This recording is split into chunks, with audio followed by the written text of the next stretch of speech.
আজকে রান্নাবান্নার আয়োজন করতেছি। কাঁচামরিচ, টমেটো, পেঁয়াজ কেটে নিলাম। এখানে হলুদ গুঁড়ো, মরিচ গুঁড়ো, ধনিয়া গুঁড়ো, জিরা গুঁড়ো এবং আদা রসুন বাটা নিয়ে নিলাম। আর আলু কেটে নিয়েছি, মাংসগুলো কেটে ধুয়ে নিয়েছি।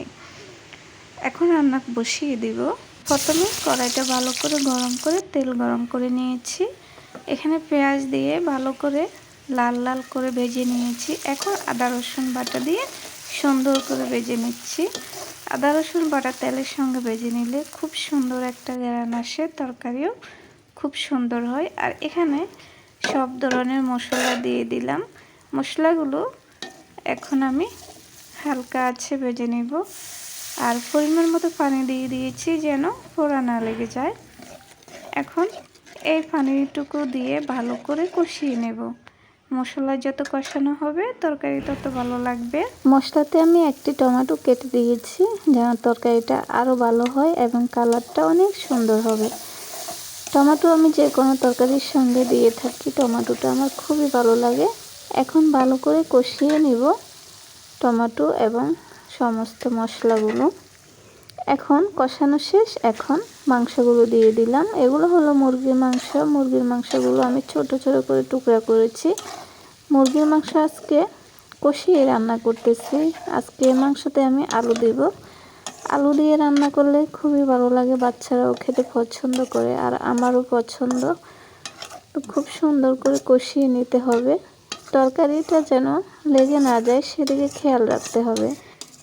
এই মাংসগুলোকে এখন আমি ঢেকে রাখবো কিছুক্ষণের জন্য যেন ভালোভাবে কষানো হয়ে যায়। তো ঢাকনাটা উঠিয়ে নিয়েছি। আবারও মাংসের তেলগুলো উপরে বেশি উঠেছে। এখন ভালো করে কষানো হয়ে গিয়েছে। আলু দিয়ে দেব উপরে।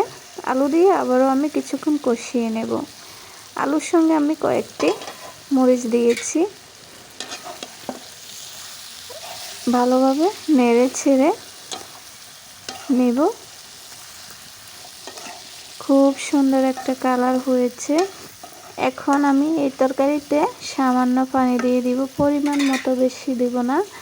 মাখা মাখা করে রান্না করব। মুরগির মাংসে বেশি ঝোল থাকলে খেতে ভালো লাগে না, আমার কাছে ভালো লাগে না। আমি তার জন্য মাখা মাখা করে রান্না করি। তো পরিমাণ মতো ঝোল দেওয়া হয়ে গিয়েছে। এখন ভালো করে নেড়ে ছেড়ে আবারও ঢেকে দিব কিছুক্ষণের জন্য। ঢেকে দিয়ে ভালো করে জাল দিতে হবে। তেলগুলো উপরে বেশি উঠছে, অনেক সুন্দর লাগছে। তো ঢাকনাটা আবারও উঠিয়ে নিয়েছি। ফাইনালি তরকারিটা হয়ে এসেছে। আর একটু জাল দিয়ে আমি নামিয়ে নেব। এভাবে মাংস রান্না করলে খুবই ভালো লাগে। সঙ্গে যদি আলু দেওয়া হয় আরও ভালো লাগে।